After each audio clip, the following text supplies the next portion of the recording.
It's an all-out manhunt tonight for the suspect police say shot and killed one of their own. Good evening, I'm Kelly Swoop. Authorities say off-duty State Trooper First Class Wesley Brown was murdered while working his side security job at an Applebee's restaurant in Prince George's County.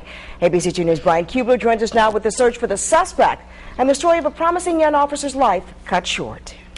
Kelly, Maryland State Trooper Wesley Brown was just 24. 24 and engaged to be married. A good, respectable cop planning his future with the woman he would marry. He was just earning a little extra cash on the side, police say, when his life was ended.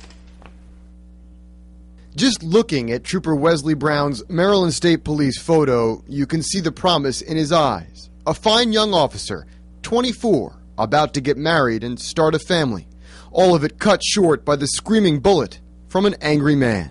He is someone who was only on the job for 3.5 years. He joined in March of 2006, but he's someone who had already made an impact among his fellow troopers and in his community.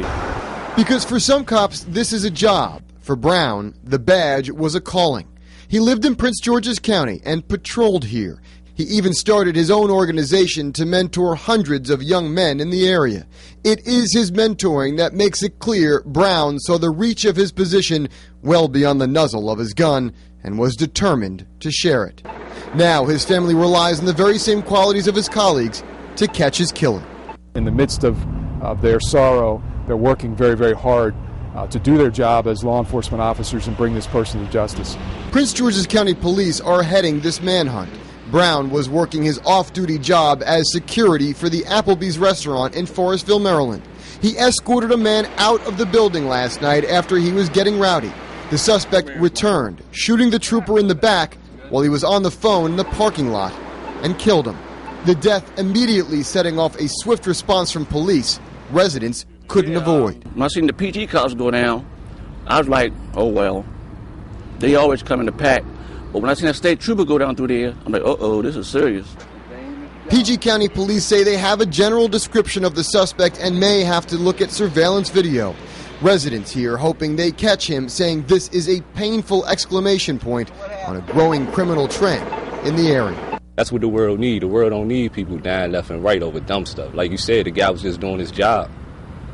Like, I would hate if I was in here doing my job and somebody came in and did me like that. In a media briefing late this afternoon, PG County Police Major Andy Ellis said of the suspect, quote, "We're going to find him, and there is no question. There is a $25,000 reward for tips leading to the arrest of the suspect. If you should have anything that could help police, call their Crime Solvers line at 866-411-TIPS. Brian Kubler, ABC 2 News. All right.